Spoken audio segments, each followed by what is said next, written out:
My name is Houcine Jedli. I come from Tunisia. What I do in ALA, I'm the education lead for lunch checks. That's one of the main things that I do in my life. And I am the committed chairperson for the United Nations Economic Commission for Africa for MAU. Can you please tell us a bit about the project you did before ALA? Before coming to ALA, I worked on a couple of projects. I worked on mainly event planning and event organization. And then I decided in 2016 to establish and fund my NGO, which is still operating till today, and pretty much my one of the things that takes a large portion of my time mainly. It's the way it's operating in different places. Its name's United the World. The name is a little bit cliche, but that was 2016 me trying to be inspiring. And what does the organization do mostly? So mainly we focus on a bunch of things from social justice to environmental awareness. What we do through the organization, what we've been doing for a while was holding conferences and holding summer programs. Last summer we had around 30 participants coming over, and then we had a bunch of international group leaders coming from Albania, from the US, from Lebanon, from Emirates, Palestine. So it's usually, that's how we operate. We try to bring diverse group of people from diverse interests to work on a variety of projects. So we work on things from arts to science to just whatever you're interested in. This is a space for you to just work on. Interesting.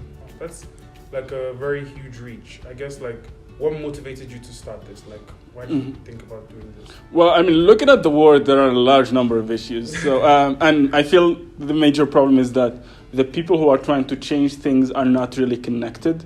You come to ALA and it's true, there is 100 people, 200 people, since there are two classes, who are coming here and trying to change things. But Africa has much more than these 200 people. And I think that in the larger scope of things, the 200 people are a very small, minimal potential that the continent or the world has in general. So what we try to do is we try to bring these people in these small communities together to do a variety of projects.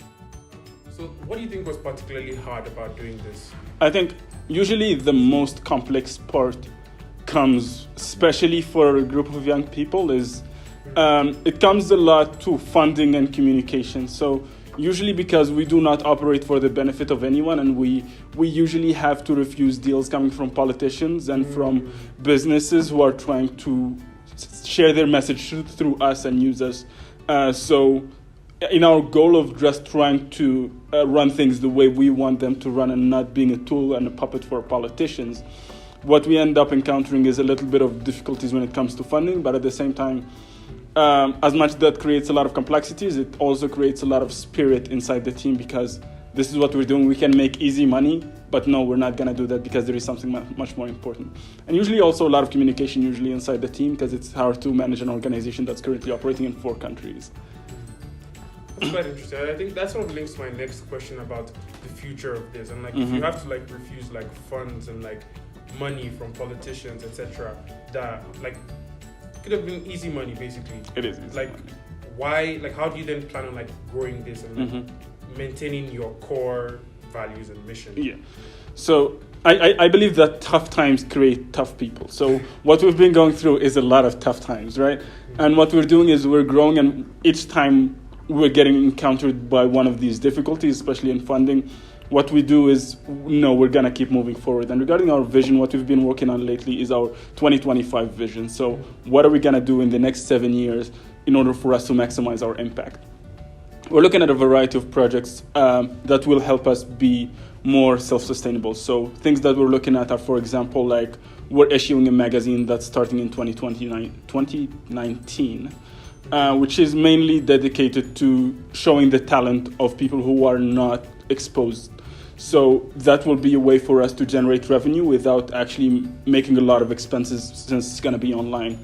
Things that we're also looking at is starting to create more of music festivals just to stream our revenue. The first one will be happening around 2020, and then our biggest project will be launching a school in 2025.